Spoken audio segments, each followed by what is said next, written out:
Hazel Courteney here. Now, as you can see, I'm in the gym today and I'm talking today with a wonderful chap who also happens to be my trainer every now and again, Grant Pals. Hello.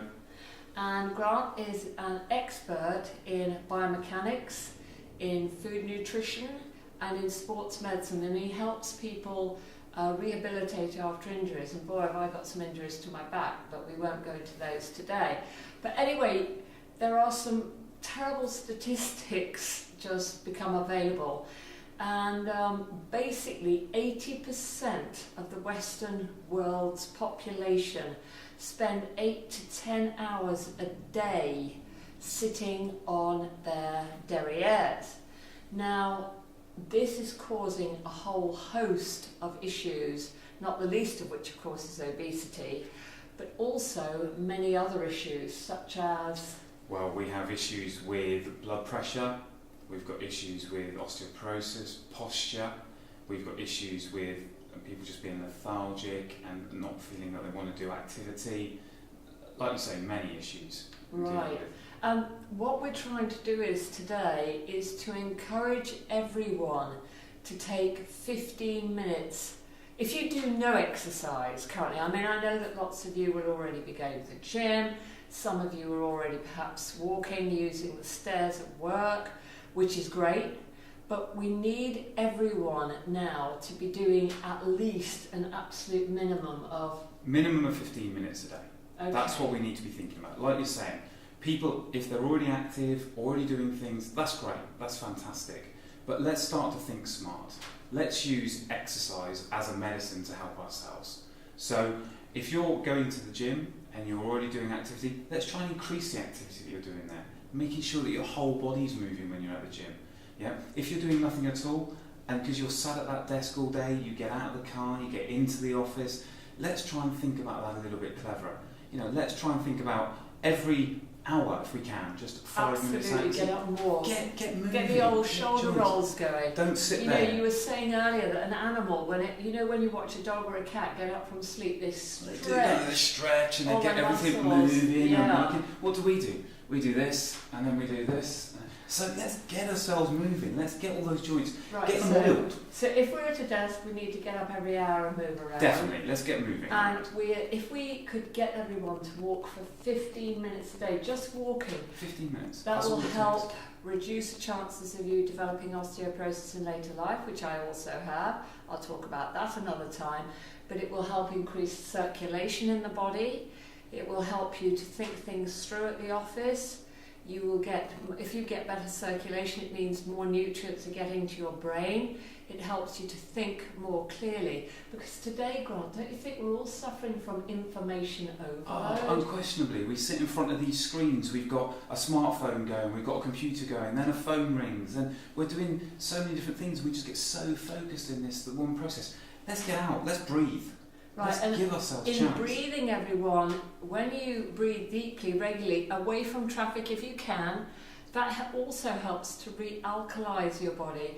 And the more alkalized your body is, the more alkaline your body is, the healthier you're going to be, and you'll have less inflammation in your body.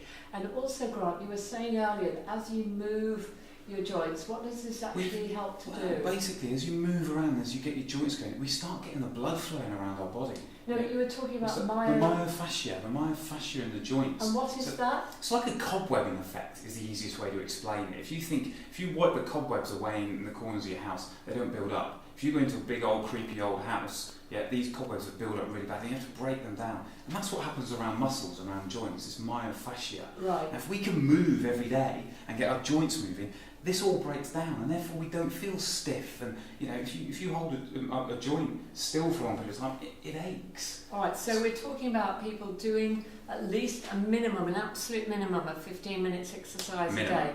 This will help balance your blood sugar. It will help you to balance weight. It will help you to re-alkalize your system. It will help you to think things through. It will help to aid healthier sleep. So I think we've dealt with a few issues, and of course, dear old me, I'm so skinny, but hey you guys, I do eat quite a bit of food. But if you want, why is it so important that we should retain muscle?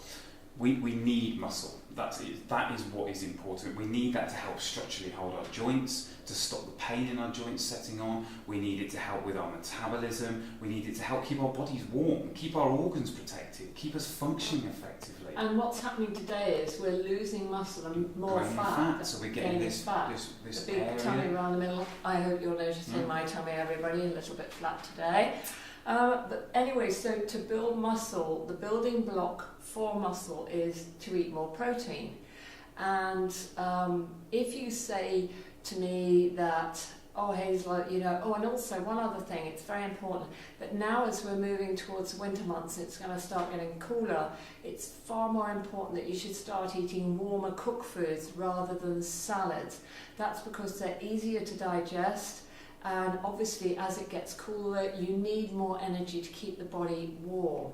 And so you were talking earlier about using a slow cooker before you go to work. Absolutely. In the morning. Prep it. Put everything in a slow cooker. Take a whole chicken. Put a whole chicken in a slow cooker. But take the skin off. Take the skin off. Let's get rid of the skin. But let's keep the bones. The marrow and the sinews in the bones and the juices that come out of the vitamins are really important for development. But also with the proteins. Proteins is what we need to fuel muscle, but we also need to get muscle moving to make them grow.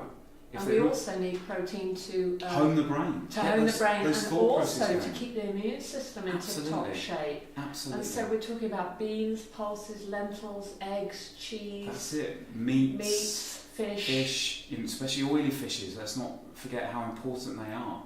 And just regularly eating them. That's what's key. All right, well, I hope everyone, this very brief overview encourages you to get off that bum. Remember, once every hour, stretch your shoulders, go for a walk, away from the main road if you can, and start eating cooked foods for the winter. See you next week.